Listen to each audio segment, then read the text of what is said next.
You're listening to Why We Do What We Do.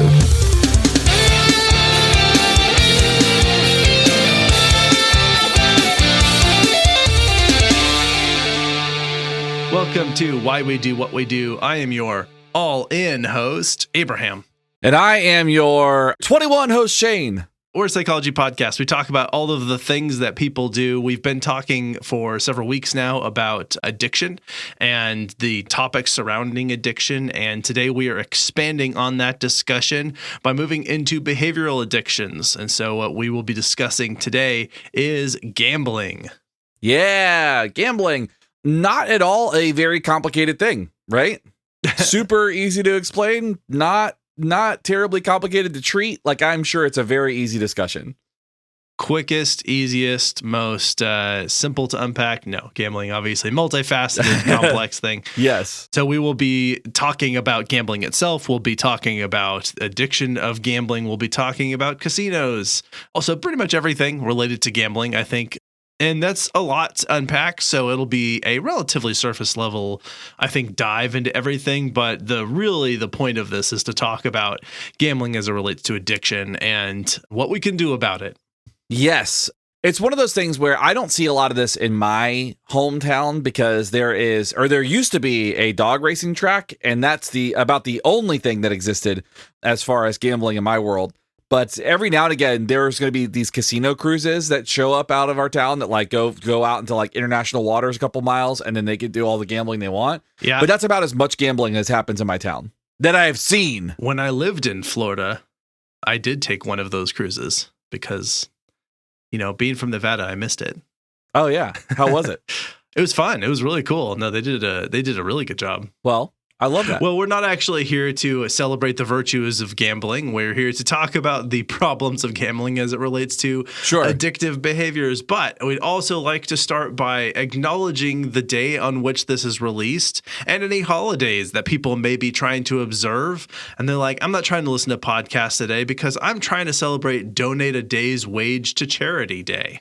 Yeah, I mean, if you like that sort of thing. It's also Free Trade Day. I think you and I both backed that pretty hard. Yeah, I would say so. It's National Coconut Cream Pie Day for those of you who are into that sort of thing. Yeah, it's also National Empanada Day for those of you who are into that sort of thing. I personally enjoy a good empanada. Yeah, say, National Give Someone a Cupcake Day. Yeah, but like, be mindful of allergies. Fair. It's also National Have a Coke Day. Wow. Good job, Coke, for finding a way to shoehorn yourself also into holidays. Yeah. I mean, if you didn't already take Christmas, Right. It is National Night Shift Workers Day. And, these are people who help society run, and they need the recognition here that it would be very difficult for us to have the kind of society we have now if we didn't have night shift workers. So We're sorry that we've asked you to do this, and we thank you for your service. Yeah, and just to be clear, we're not talking about vampires. We're talking about people that just work very late nights, third shifts and stuff. That's true. Yeah, vampires are a very different concern. It's also National Root Canal Appreciation Day. I've had a root canal. Do not appreciate it. Yeah, see, that seems like a hard pill to swallow. Yeah. I can really get on board with this, though. It is No Socks Day. Yeah. Well, okay. I used to be a no socks person all the time. And I think that's just like a remnant of like growing up in a punk and hardcore scene where nobody valued hygiene. And over the last, 2 decades, I started wearing socks again. And that was a better choice. I'm so glad I started wearing socks. I prefer to be barefoot as often as possible still to this day. Yeah. I mean, barefoot without shoes, but no socks with shoes, problem. Very stinky. Oh, yeah, no, definitely. I always wear socks with my shoes, but if I can just be barefoot or wear sandals, I'm very happy. Yeah, that's the way to do it. It's also VE Day, which is, I think, arguably far more important than No Socks Day. But I mean, because I guess it depends on your perspective. It is World Ovarian Cancer Day, so be on the lookout for ovarian cancer. Don't let it get you today. Yeah, make sure you get your screenings. It is Air Quality Awareness Week, so make sure you're puffing that good air. It's Arson Awareness Week, puffing bad air. Yeah, air quality awareness and arson do not go together. Yeah. It's also Be Kind to Animals Week, which, I feel like there's a lot of those weeks, but we always love them. Yeah, it's Be Kind to Animals. As a reminder, be kind. Yeah. Drinking Water Week. This is good. Water's good. Yeah. It's also Flexible Work Arrangement Week. Big fan of that. Definitely. And Holocaust Remembrance Week. That's an important one. Yes, but there are people that don't believe that it happened, and those people are very ridiculous. Anyway, we'd also like to wish everyone it's sort of become a de facto Star Wars month, so I think we can point that out as well. It is. Yeah, by the time this does not fall on May the 4th be with you or Revenge of the 5th, but please celebrate Star Wars. Yeah.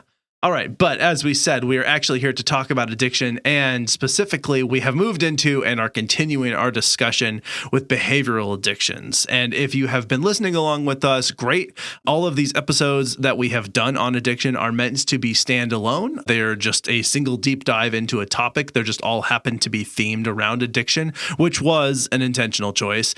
And if you haven't listened to any of the previous ones, you don't need to get into the context of what we'll be discussing today. But I do encourage you to go back and check them out. I'm very proud of the work we've done so far on our discussions with addiction. But if you are just joining us, that's totally fine. We're happy to have you here. If you like what you hear today and would like to support us, you can join us on Patreon. You can leave us a rating and a review. You can follow us on whatever thing you follow us on. You can maybe start a casino and call it Why We Do What We Do. Actually, don't do that. That's not something we probably should have our name on.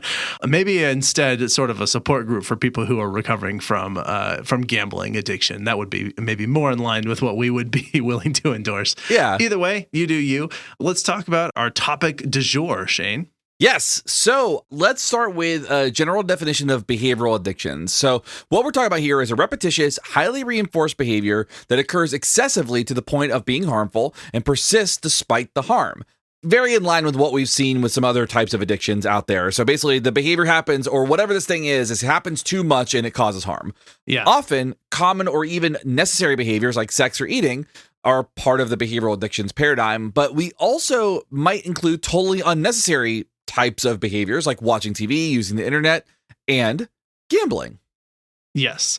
These are the kinds of areas where we might see behavioral addictions as opposed to the addictions that we've talked about a lot in describing the sort of chemical addictions to substances, things like drugs and alcohol, cigarettes, that sort of thing. In my case, caffeine. Right. Same. Now, with these behavioral addictions, though, they have a lot in common with the chemical addictions when we get into these. And these generally seem to maintain in part due to the highly rewarding nature of the experience of engaging in those behaviors at all. And it's the habits and the routine that forms around these behaviors. And then there's some often emotional attachment to the kinds of patterns in the habit and the routine, the things that we do that start to look like addiction. We start to get attached to the sequence of events, as it were. Yeah, absolutely. And so what's actually interesting is on our episode on sex addiction, we found that there was actually no APA criterion for what that looked like. It didn't really exist in the same way that some of these other behavioral addictions look like. So gambling is actually recognized by the APA, gambling addiction specifically, as of 2013. And there are some specific criteria that we've got to look at. So the first is that you need to gamble with increasing amounts to achieve the desired excitement. So basically, you'll hear this term in kind of the drug world as well, where they talk about kind of chasing the purple dragon, where it's kind of the idea that like you're always kind of like you have to do a little bit more and a little bit more to get the same high that you got before. There's a lot of overlap in the description of gambling dependency, or I think gambling disorder is maybe what they call it in the APA, as it compares to substances. Here's another one, actually. So another criteria is restless or irritable when trying to cut down or stop gambling. And again, you could just take out gambling and replace it with other addiction, and it would make it just as much sense. Yeah. I mean, replace that with caffeine and bam, you got us. Yeah. Repeated unsuccessful efforts to control, cut back, or stop gambling. Sounds familiar? Yep. Frequent thoughts about gambling, such as reliving past gambling or planning future gambling. Often gambling when feeling distressed. After losing money gambling, often returning to get even. And this is that important sort of chasing the dragon thing. This is referred to as chasing one's losses. And that's actually very commonly described. And one of the ways that I think people start to get hooked is that they're chasing their loss. So sort of if you've lost $20, it's like, well, I'm going to keep gambling until I get that $20 back. Yeah, absolutely. There's also lying to hide gambling activity. Sounds familiar? Yeah. We have risking or losing a close relationship, a job, or a school or job opportunity because of gambling. Yeah, I mean, I've heard of people like putting their deeds up for their houses and stuff in some situations. Yeah. And then also relying on others to help with money problems caused by gambling. Yeah. And the way the criteria work for the APA, and this is true of this as well, in most of their diagnoses, is that you had to have at least 4 of these symptoms that persisted for like 6 months or a year or something like that. But that's essentially how it shakes out to how you would go about diagnosing a pattern of gambling as being a gambling disorder or dependency or addiction in this case. Right.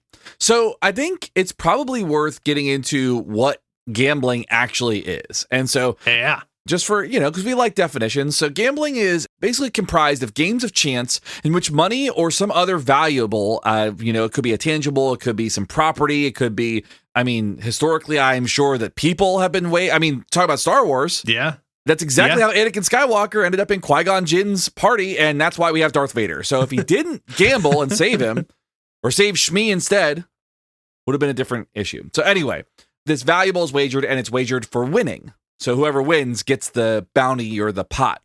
Right. And then gambling addiction is when people continue to repeatedly wager the money in gambling. Even if they lose all or most of that money, they'll just keep trying to find anything that they can wager to sort of continue to chase this, either chase the loss or to continue to maintain the routine, the habit, if you will. So that's what's happening in the gambling addiction when that starts to form. Right. So about 5,000 years ago, there was actually evidence of gambling. So there was a 6-sided dice-like object, and these objects were uncovered by archaeologists. They hypothesized that they were used for games and likely associated with wagers and things of that nature. So I would imagine, it's interesting to think that gambling has existed for, I would imagine, to some degree, as long as there's been like a formal society in place. Very probably, to the point where people could make wagers about things. It seems like they maybe were. And that actually means that this gambling thing or this ability to wager likely predates currency, like actual money. Yeah. And so people would have instead wagered things like food, animals, weapons, anything that was a resource, really. If they had access to fresh water, they might even wager that. And archaeologists believe that the evidence may actually suggest that wager-like betting occurred thousands of years before even the dice that they found. Like eventually people sort of figured out that they could start wagering on chance like objects. Like if you were to have a 6-sided 3D object that you could throw it and didn't know what side it was going to land on, that you could start wagering against that. But before that, they could wager on all kinds of things, whether it rains today or, what direction, I don't know, something would fall if it fell. They could wager on kind of anything. Or like, at what timestamp ads are going to show up in a show.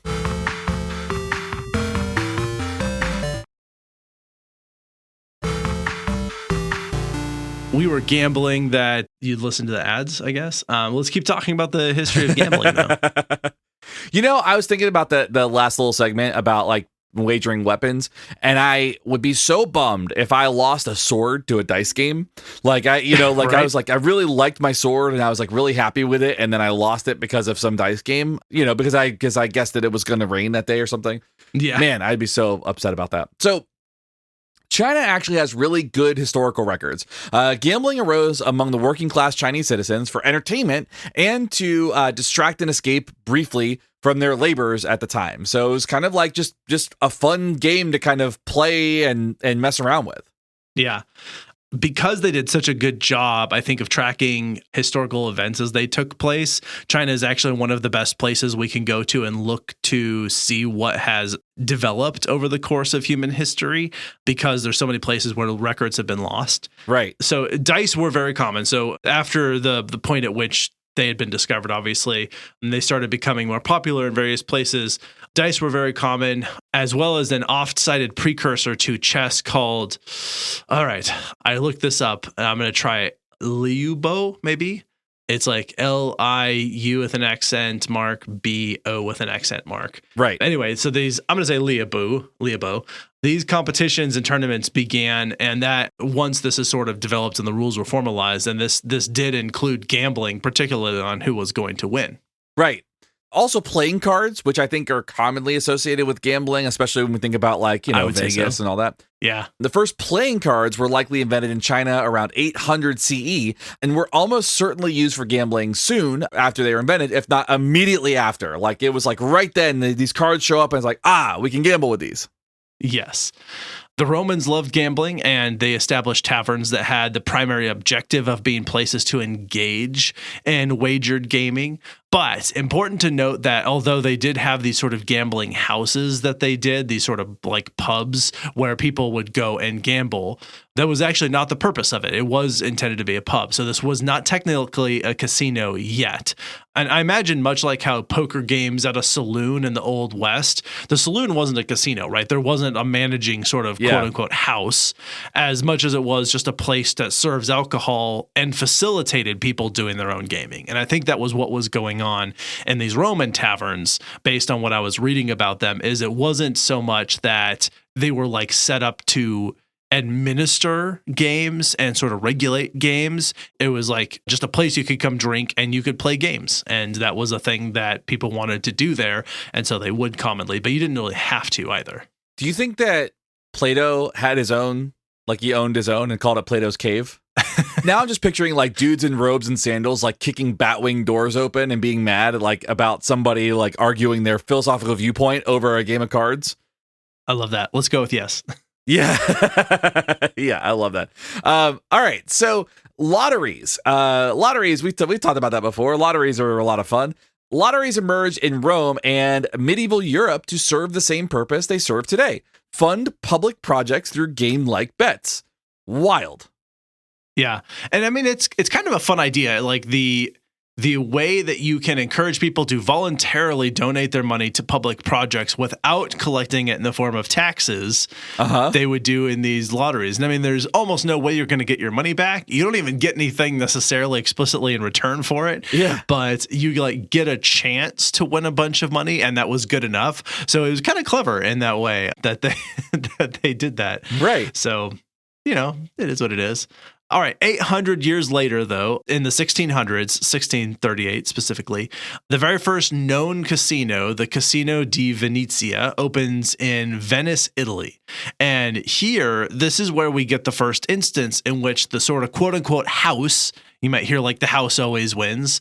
The house is the managing company that they now orchestrate and manage the exchange of money, and they have employees who implement and administer the games. And so now you have the entity being the place where you go to gamble are also regulating the gambling that's going on, and which does have the added benefit of like you aren't going to have people trying to attack each other for cheating, because the casino is going to be very much watching for that and will be cracking down on any potential instance of cheating or even just winning too much. And anyway, so they're less likely to sort of result in shootouts and I guess just attacking each other more generally. I don't know that there was a lot of shootouts in the 1600s. Philosophical stabbings. Yeah, exactly. Philosophical, just devastating philosophical arguments being hurled at one another. But in this case, this is sort of the first actual casino. I'm still stuck on like the Roman, these houses, and just like somebody getting really mad and going, Socrates!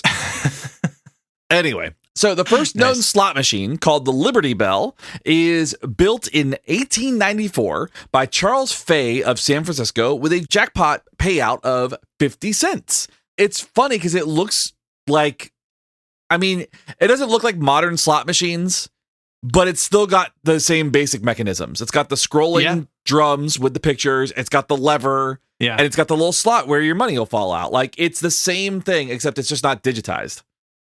Yeah, you'd pop your little coin in there, and it's a fully mechanized, non-electric slot machine where you'd put your money in, it would spin those drums, and if it landed on the 3, then it would pay out money. And this was so wildly successful that this guy basically switched to full-time manufacturing slot machines. He's kind of just a tinkerer and inventor, as I was reading about him. But those are the first ones. Yeah, your whopping payout of 50 cents if you were lucky. It's a big deal. Which I guess in the late 1800s was probably a pretty decent chunk of change. Yeah, I mean, it would have bought at least a bottle of whiskey, I'm sure. Yeah. And of course, there are other forms of gambling. So we've talked about sort of cards and dice and slot machines. But of course, there's sports betting, horse and dog racing, fights. And these actually, as we'd mentioned, they probably represent some of the oldest forms of gambling. Before there were games of chance, it was a lot of games of skill and a little bit luck, where people would bet on things like races. They would bet on things like fights. They would bet on things with animals and weather and whatnot. Anyway, so those are the kinds of things that exist. And obviously, those are still around today. A lot of people still bet on these various sort of animal-based activities and then people fighting each other type things. I still think that generally speaking, most of the big fights that happen in Vegas because they'll set up the sort of gambling infrastructure for people to wager on those fights down there. Yeah, absolutely. So we brought up Vegas a couple times, and we've been talking about kind of the house. Let's talk about casinos, because this is kind of where it all happens, or at least a lot of it happens. So, and when I say a lot, I mean, we talk about a lot of gambling happens in casinos. So as far as money goes, casinos made $66.5 billion. Billion with a B. In 2000. Yeah, with a B. Now, this is, to be clear, they made that. That's not necessarily counting payouts or anything like that, right? Like, this is just like what they brought in, or is this their profit? I believe that's their profit. Whew. Okay. It's a lot of money for profit, which is actually a little more than 66.5 billion than we made. We didn't make anywhere near that. And up to the $53 billion made in 2021. So gambling money, casinos are making more money going forward. They're still kind of producing. And casinos are a wild place if you've ever been in one, but they're making a lot of money. And just know, it's important to know that they are. So basically, the whole point of that is that between 2021 and 2023, they made $13.5 billion more over that 2-year span than they normally do, or were making at least. And so the difference between 2021 and 2023 is more money than 100 people will make in their entire lifetime put together. Yeah. But it's about as much money that we make on the podcast. A little more, yeah. Let's talk about casinos, because they're actually very relevant in understanding the role of gambling here, because they want to really facilitate as much gambling as possible. So casinos, although they will sponsor gambling addiction treatment programs, they are fans of creating gambling addicts, at least until they've milked them dry. That's your drug dealer giving you a referral to a treatment center. Right? Yeah, exactly. So casinos have tried all kinds of unique architecture, from luxury to themes to elaborate set pieces, in terms of trying to just make themselves stand out and be very competitive with other casinos. And then this guy named Bill Friedman comes along. And so he's a former gambling addict who later in his life made a fortune, a legitimate fortune, consulting to casinos with design principles about how to sort of arrange their environments. He also taught at University of Nevada in Las Vegas, and where he teaches his design principles and his other sort of economic principles there.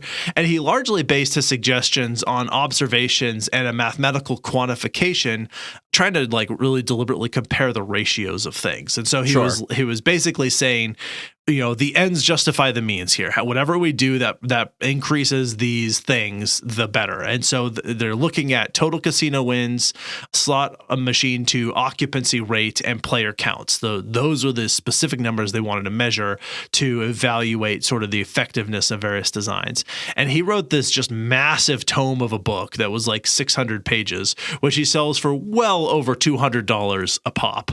And so there's a great YouTube video I was watching on this where they sort of made the joke that his first lesson to casinos was sell a book for over $200. But if you're really committed to the gambling thing, then here are some design principles to include. Nice. So he developed these 13 design principles, and he calls it gaming design. And it's sort of framed as gambling win rules. So And basically, in no particular order, we're going to kind of go over some of the principles that he talks about. And the first one is perception beats reality. Then the next one is a physically segmented space beats a completely open barn. Okay. And then he also says the maze layout beats the long, wide, straight passageways and aisles. So if you've ever been in a casino, yeah, it's a little bit confusing. I got lost in New York several times. Yeah, they specifically make it difficult to find your way out again. Yeah. Gambling equipment immediately inside casino entrances beats vacant raised entrance landings and empty lobbies. So you walk in, you're surrounded by gambling immediately. Yeah. Number 5 was a compact and congested gambling equipment layout beats vacant and spacious floor layouts. Number 6, short lines of sight beat expansive visible depth. It's so funny going through these in every casino I've been in. I'm like, yeah, this is all like they all listen to this guy. Oh, yes, they very much did. Number 7 is an organized gambling equipment layout with focal points of interest beats a floor layout that lacks a sense of organization. He also has as number 8, low ceilings beat high ceilings. Golden Nugget is it's terrifying. I'm 6'3" and I feel like I can touch the roof and it's so scary. I don't like that feeling. Number 9 is gambling equipment as the decor beats impressive and memorable decorations. Yeah, so again, just more and more gambling equipment around. Mm-hmm. Number 10, multiple interior settings and gambling ambiances beat a single atmosphere throughout. So you wanted basically a lot of different sort of feels rather than a sort of unified feeling or theme throughout an entire casino. Yeah. 11 is pathways emphasizing the gambling equipment beat the yellow brick road. Yep. Segregated sit-down facilities beat contiguous ones. And then number 13, standard decor beats interior casino themes. All right, so those were the sort of 13 design principles that he came up with, and I think most people sort of emphasize a few of those, but if you have ever stepped foot inside a casino, you will almost certainly notice these things right away. There's a lot of curved paths, there's a lot of low ceilings, there's a lot of like just packed in sort of congested areas that are just full of slot machines, and it's because these people really bought his design principles. They really went all in on like, this is how you do gaming, and he does report in his own book, whether or not this is actually based on data, that when he switched from a 90-degree entrance to a curved entrance, that it doubled the amount of people coming into the casino. And that would be a pretty high return on investment, just that simple design principle, if it were accurate. But this is something that people have started to research. So with these design principles, there are other things that people will notice about casinos. And for one thing, his whole treatise on this, his ideas, his thesis, this is where the idea that there are no clocks or windows and no 90-degree angles in a casino, that came from him. Like that was his idea. We want people to lose their sense of time and not know what time it is, to not see the daylight outside. And so when you're in casinos, they're often very dark. I mean, there is a lot of light going on because the machines are so full of light, and like they want people to be able to, not run into each other, and they certainly don't want people being able to cheat or steal. So like there is a lot of light, but there's very little in most cases, no natural sunlight coming in. They'll even specifically put like the sort of double reflective stuff on the doors so that you can't easily see out the door outside. Yeah. And they'll put mirrors everywhere inside as well. So it creates an looks even bigger. Even greater. Yeah, it makes it look bigger and more congested. Yeah, and when you go in, you notice like all the equipment is packed together really tightly, and people tend to go to the ones that are like right on the paths. Like I see that a lot. Like nobody's like kind of wandering inside of and the paths are pretty easy to. It's easy. I mean, it is wild when you read this. You go, oh yeah, all of these things. Every casino that I've ever been in has had that exact thing going on. And really, the general thesis is this, right? It's the idea that we want to make it as easy as possible to get gambling opportunities, make it as difficult as possible to leave. That's really kind of what his goal was. Increase opportunities, bring people in, and make it really difficult for people to go away. And honestly, you can hear that and think, yeah, that logic does kind of make sense. Like the idea of get people in, keep them there as long as possible. It does make some amount of sense in terms of, is this the way to best, I guess, get the most out of your gambling atmosphere and to beat the competition, which was incidentally the name of his book. So, I mean, not that long, but that was part of the title, was Beat the Competition. But anyway, like you look at that and you think like, okay, I do sort of think that, but also how many people are like, I love going to casinos, the atmosphere, everything. It's so great. I really enjoy it in there. I think a lot of people feel a little stressed out when they go into casinos, and it can feel very overwhelming and very busy and very, I guess, chaotic. And that's kind of by those design principles. So some people have suggested other things. Unfortunately, some people have suggested ads.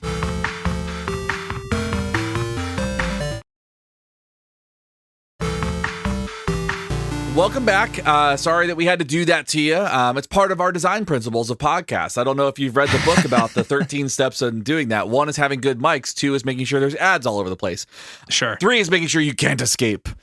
There is a new design kid on the block, though. So we just talked about Friedman's kind of design principles and how, a lot of his design principles are actually kind of insidious when you think about it. It's like trapping people in a place where they can gamble a whole bunch. It's kind of bad. But yeah. There is a new person that's doing this, and Playground Design by Roger Thomas enters the chat. Not Rob Thomas of Matchbox 20 fame. We're talking about Roger Thomas. Okay, so very different person. And one of the things that he started looking at was comfortable, luxurious spaces that make guests feel relaxed and not want to leave because they're relaxed. They're not stressed out and anxious. They're like, I feel comfortable here, so I'm going to stay here. Yeah, honestly, his design principles are almost the exact opposite of Friedman's in many ways. Yeah. So he has an emphasis on high ceilings, where Friedman emphasized low ceilings. Thomas emphasized beautiful, ornate decorations, where Friedman said no decorations. The slot machines are the decorations. Thomas suggested skylights, like let people see sunlight and clouds and see outside, create this feeling of openness and sort of large, I guess, welcoming space. And those clear lines of sight too. And that's actually something that I think is really important, like when we start talking about this, because if you go into casinos that are designed by Friedman, there is no clear line of sight. You walk in and it's very easy to get lost. It's very a lot of the equipment is very tall too. So you can't see up and above the stuff. So like there is that kind of piece. And I think it's actually really fascinating thinking about kind of doing an opposite approach to this. And Thomas actually partnered with Steve Wynn to implement these principles at the Las Vegas casino, the Bellagio. That's the one with the fountains, right? Yeah. Okay. The fountains are so fun. Yeah. Now, the result was for the Bellagio. So Thomas came in. They were going to experiment on this. The result was the largest profits of any gaming location in the history of Las Vegas, generating 4 times more profit per room than the average casino. Yeah. Wow. Yeah, it would have been impressive if it was even like 10% higher, but 4 times higher, that is a huge amount. Yeah. So, yeah, Steve Wynn famously owns a bunch of Vegas casinos and is, I think, one of the more well-known casino owners down there, not least of which for some sexual assault scandal or something that he got wrapped up in and like had to step down as having any involvement with his casinos. But anyway, point being that like he did invest in this new design principle thing, and his casinos just saw crazy record profits after doing so. And the research kind of supports this as well. I mean, if you think about it, when people tend to feel more relaxed and comfortable, they choose to stay longer in places. Yeah. They stay longer in places when they're comfortable and relaxed, and they do less so in settings that are ugly and stressful. And so it's not like a huge logical leap to assume that building a place that feels inviting, welcoming, not chaotic, and comfortable would entice you more than a place that feels like you're going to get lost, never find your way out again, and are going to be overwhelmed by the sights, smells, sounds, and noise that are going on. And then also, as we said, like the research is showing the same thing, that people tend to want to spend more time in these places anyway. Right. And I mean, you think about too, like, the goal of a casino is to keep people in it, right?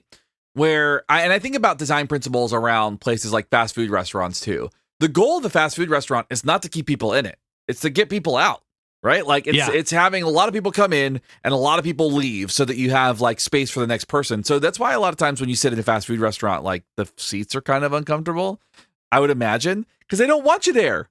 They want you to come in, buy the food and go, right? That's not really the purpose of that place, but anyway, I just think about that a lot, and it's like, yeah, if I were more comfortable, I would absolutely hang out there more. Yeah. Now, that being said, let's talk about probabilities, because I think this is going to lead into kind of how people get trapped a little bit inside of the gambling world. Now, you'll hear the phrase, the house always wins. And we kind of mentioned this before, but the house doesn't always really win, but they do have an advantage. The probability of winning a coin toss is 50-50, right? It's either going to be heads or it's going to be tails, as long as the coin is fair and the flip is fair. The probability of winning roulette, though, is pretty close to that. Unless you're playing a lot, you're playing over and over and over again, then the house has a significant advantage because you're more likely to lose the more you play. But the house has a 2.7% advantage in roulette. Texas Hold'em, about a 0.97% advantage. Blackjack only gives the casino a 0.28 or 0.5 advantage. So there's not a huge advantage in these games as long as they're fair. Keeping in mind that $66 billion advantage, they're winning on these razor thin sort of statistical advantages, where in Texas Hold'em, like, it's less than 1%. Yeah. In Blackjack, it's like barely 0.5% or less. Right. Those are the kind of advantages where they're coming out ahead with those huge profits that they're making. And so just keeping in mind, like, that speaks to the volume at which people are engaging in their right. various games and systems and that sort of thing. Now, all of our behaviors have some kind of schedule reinforcement, negative or positive or both going on, all of them, right? That's, I think, a maybe shocking thing for some people to hear, but everything that we're doing has some schedule of reinforcement attached to it, meaning that there's a reason that we do all those things, and it's either to get out, it's either to avoid something we don't like, or to get something we do like, generally speaking, or some combination of both of those things. And most behaviors have a specific motivation, which is satisfied being reinforcement, and then that behavior is unlikely to occur again until the motivation builds back up. And as an example of that, like when we go a period of time without eating, we start to feel hungry, and then once we eat, then we don't feel hungry anymore and we feel good, and then we are not going to continue eating for a period of time. We're going to sort of rest until that motivation builds back up. So the engaging in the eating part satisfies that motivation, but the motivation will eventually come back. But it'll be a while we're not eating until it does. Right. And some behaviors for some people require very little in terms of building motivation. And some are easily reinforced, but not easily satisfied, and have a high probability of contacting success. So we have kind of some behaviors that are just these interesting kind of traps or loops that we get in. Yeah. And so in the early 1900s, B.F. Skinner, famous psychologist and behaviorist B.F. Skinner, found that different delivery schedules of reinforcement resulted in very predictable patterns of behavior. And so when he found out that reinforcement based on behavior after certain periods of time, which are called interval schedules, or after certain numbers of behaviors, which are called ratio schedules, they can occur at a constant predictable rates. So reinforcement can occur sort of predictably. That's called fixed.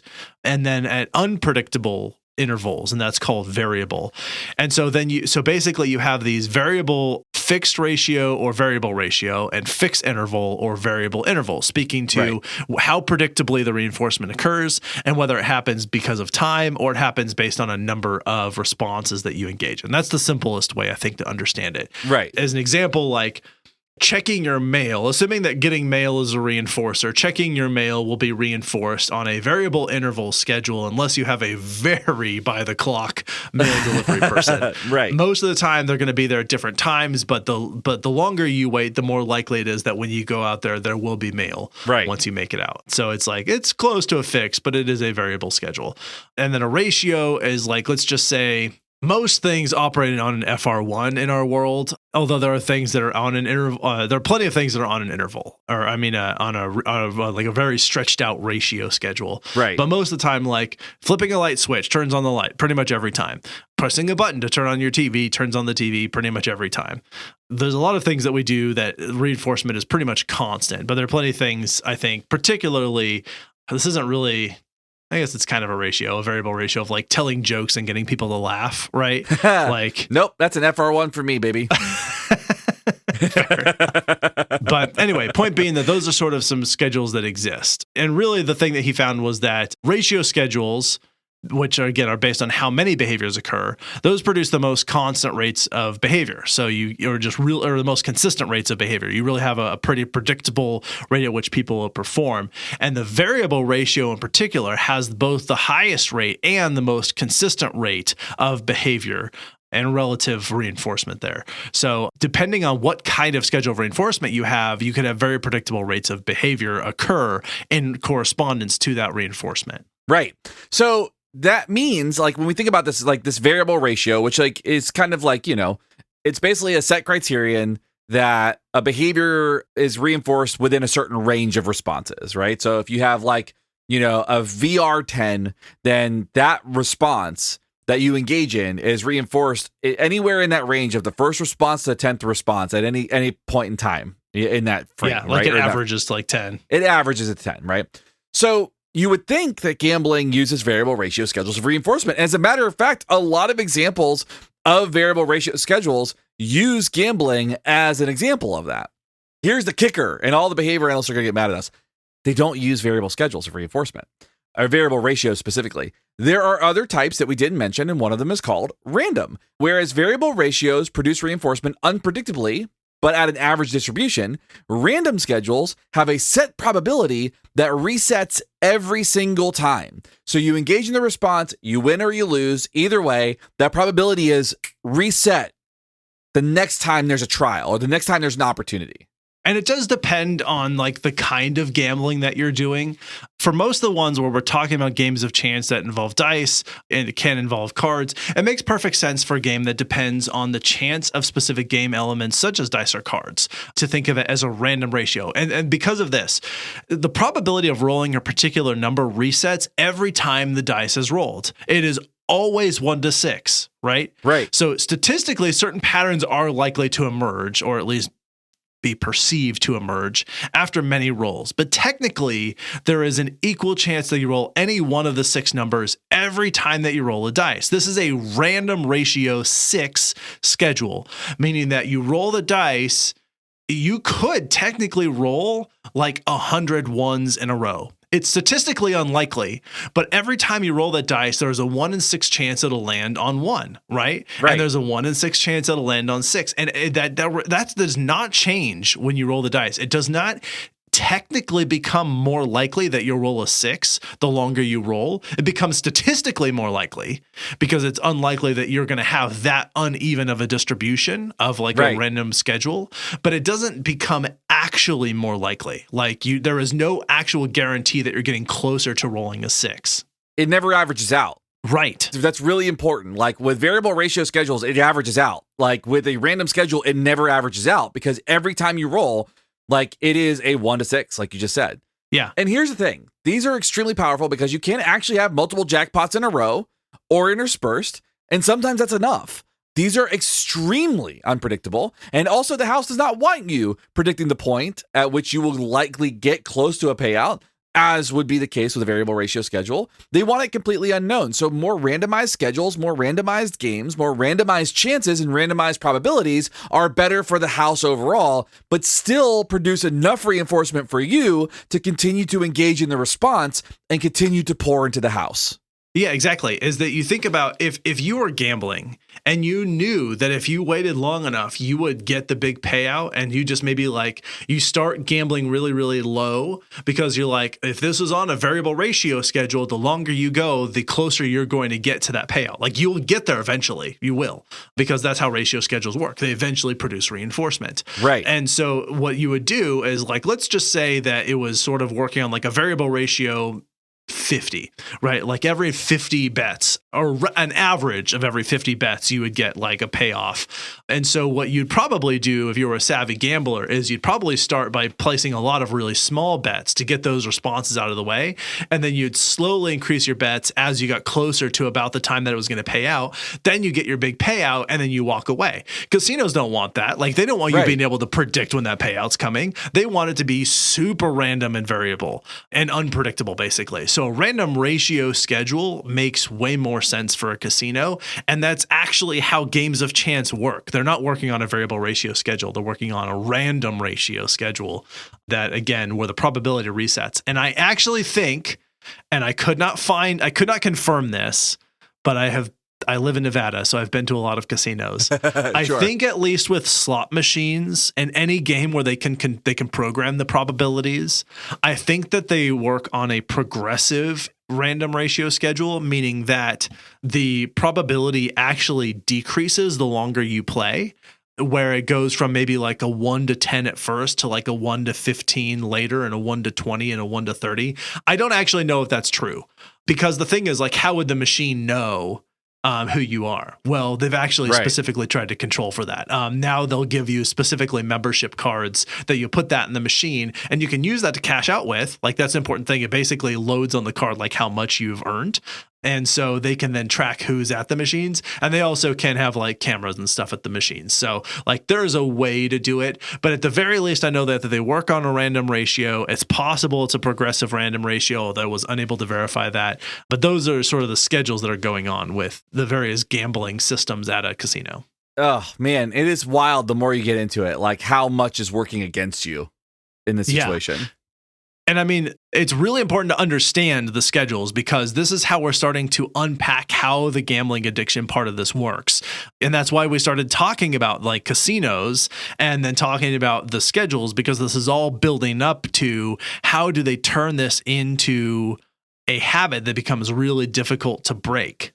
Right. So since we're talking about schedules, I think one of the things that we have to talk about, though, is I want to go back to a variable interval schedule, because, you know, as we go through these episodes, we can kind of talk about ads here and there, and we can kind of like mention them, but they only really play after a certain period of time passes.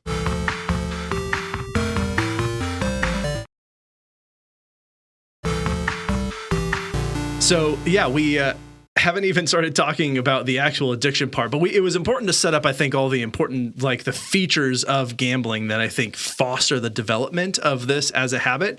And so because we're going so long and we have so much to cover, let's actually split this into a two-parter. We will come back, which was not what I intended at all for this, but we'll come back next time and we'll talk about addiction and treatment and some other interesting tidbits. But there's so much here to cover. I thought we could do it in a single episode, but I think we're gonna run too long if we try and cover it all in that amount of time. Yeah, and we want to make sure that, you know, you're getting these bite-sized chunks of this and not just having to consume Dan Carlin, two very different people, a Dan Carlin size episode, which is 6 or 7 hours. Like, we haven't gotten to that stage yet, so like maybe one day, but not right now.